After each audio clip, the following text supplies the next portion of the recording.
ప్రభాస్ హీరోగా దర్శకుడు నాగశ్విన్ తెరకెక్కించిన సినిమా కల్కి 2898 ఏడి తెలుగు ప్రేక్షకులతో పాటు యావత్ భారతదేశం ఇప్పుడు ఈ సినిమాను ఆసక్తికరంగా గమనిస్తోంది. అందుకు అనేక కారణాలున్నాయి. మహానటి సినిమాతో సక్సెస్ సాధించిన నాగశ్విన్ తాను దర్శకత్వం వహిస్తున్న 3వ చిత్రంతోనే భారీ బడ్జెట్ దిగ్గజ నటీనటులు కథనంతో ముందుకొచ్చారు.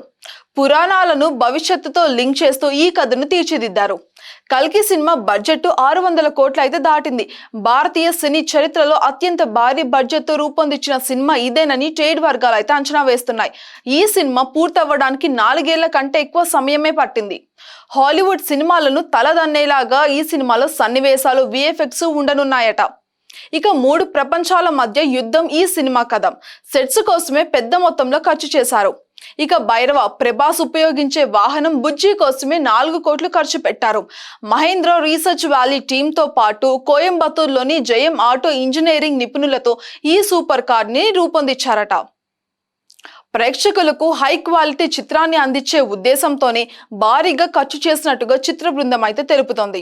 కల్కి 2898 ఏడి సినిమా కథ 3 ప్రపంచాల మధ్య సాగుతోంది.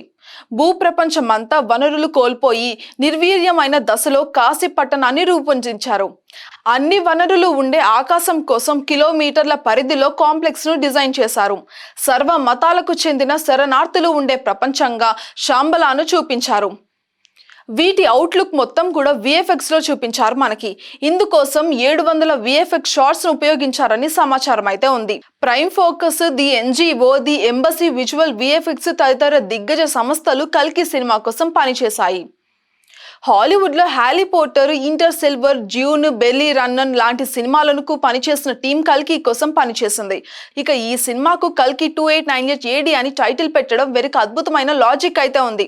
మూవీ ట్రైలర్ ను గమనిస్తే ఒక వ్యక్తి మాట్లాడుతూ 6000 సంవత్సరాల కిందట కనిపించింది, ఇప్పుడు ఆ పవర్ వచ్చింది అంటే అంటాడు. 2898 నుంచి 6000 సంవత్సరాలను తీసేస్తే వచ్చేది 3102. అది కృష్ణ పరమాత్మ అవతారం ముగిసిన సంవత్సరం. అంటే 2898 ఏడిలో మళ్ళీ శ్రీ విష్ణు కల్కిగా అవతరించబోతున్నాడు. ఈ 6000 సంవత్సరాలలో జరిగిన పరిమాణాలను కూడా టైం ట్రావెల్ రూపంలో సినిమాలో చూపించనున్నారు. ఇప్పటికే విడుదల చేసిన కల్కి థీమ్ లో చూపించిన శ్రీ విష్ణువు అవతారాలు, చంద్రబోసు అందించిన సాహిత్యం విశేషంగా అందరినీ బాగా ఆకట్టుకుంది. మహాభారతం ప్రకారం కల్కి ఎవరు? హిమాలయాల్లో ఆ రహస్యం ఏంటి? కల్కిలో అశ్వత్థామగా అమితాబ్ బచ్చన్ సుప్రీం విలన్ పాత్రలో మనకి కమల్ హాసన్ నటిస్తున్నారు. ఇక వీళ్ళిద్దరు కూడా 40 ఏళ్ల తర్వాత మళ్ళీ ఒకే సినిమాలో కలిసి నటిస్తున్నారు. 1985లో వచ్చిన గీరా స్టఫ్ సినిమాలో అమితాబ్ బచ్చన్, కమల్ హాసన్ కలిసి నటించారు. ఇక ఆ సినిమాలో రజనీకాంత్ కూడా నటించారు. కమల్ హాసన్ సుప్రీం యాస్మి పాత్ర లుక్ లో కోసం అనేక టెస్టులు చేశారు. చివరకు లాస్ ఏంజల్స్ కు వెళ్లి హాలీవుడ్ సినిమాలకు పనిచేసే మేకప్ నిపుణులతో ప్రత్యేకంగా తీర్చిదిద్దారు. అశ్వత్థామ పాత్రలో నటించిన అమితాబ్ బచ్చన్ వయసు 81 ఏళ్లు. కల్కి టీంలో అత్యధిక వయసు కలిగిన వ్యక్తి ఆయనే. అశ్వత్థామ మేకప్ వేయడానికి 3 గంటల సమయం పడితే ఆ మేకప్ తీయడానికి 2 గంటలు పట్టేదట. అంతేకాదు ఆ వయసులో యాక్షన్ సీక్వెన్స్ల కోసం అమితాబ్ చాలా కష్టపడ్డారు. దీపిక తొలి తెలుగు చిత్రం. అలనాటి తార శోభన బాలీవుడ్, హాలీవుడ్ చిత్రాలలో విశేష గుర్తింపు తెచ్చుకున్న దీపికా పదుకొనే నేరుగా తెలుగులో నటిస్తున్న తొలి చిత్రం ఇదే కావడం మరో విశేషం.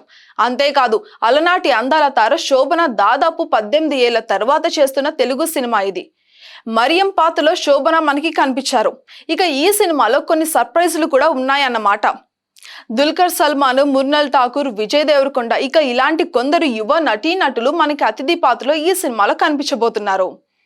ఇక అలనాటి దర్శకుడు సంగీతం శ్రీనివాసరావు కూడా ఈ సినిమా కోసం పనిచేశారని తెలుస్తోంది. ఆదిత్య 369 సినిమాతో దశాబ్దాల కిందటే టైం ట్రావెల్ కాన్సెప్ట్ తో అద్భుతాలు చేసిన సంగీతం శ్రీనివాసరావు కల్కి సినిమా కోసం దర్శకుడు నాగశ్విన్ కు వీలైనంత వరకు సహాయం చేశారట. సూచనలు కూడా అందించారు. పాన్ ఇండియా మూవీగా వస్తున్న కల్కి 2898 ఏడి పనులు ఫార్మాట్ లో విడుదల కానున్నాయి. 2D, 3D, IMAX, 4DX లోను విడుదల చేస్తున్నారు. విదేశాల్లో 4DX లో విడుదల అవుతున్న తొలి తెలుగు సినిమా కల్కి కావడం విశేషం. ఈ సినిమా కోసం IMAX డిజిటల్ కెమెరాను ఉపయోగించారట. Arri Alexa 65 Arri DNA lens ను ఉపయోగించి 6.5K రిజల్యూషన్ లో సినిమా తీయడం వల్ల ఐమాక్స్ ఫార్మాట్ కు ఆల్ సెల్లింగ్ సులభమైంది. దీని వల్ల పిక్చర్ క్వాలిటీ చాలా స్పష్టంగా ఉంది అని చిత్ర బృందం అయితే తెలుపుతుంది. ఇక ఈ టెక్నాలజీని వాడి తీసిన తొలి ఇండియన్ సినిమా ఇదే. ఇన్ని ప్రత్యేకతలు ఉన్న కల్కి సినిమా రికార్డులు కొల్లగొట్టడం ఖాయమని ప్రభాస్ అభిమానులతో పాటు విశ్లేషకులు కూడా భావిస్తున్నారు. For more updates subscribe to Vibrant TV.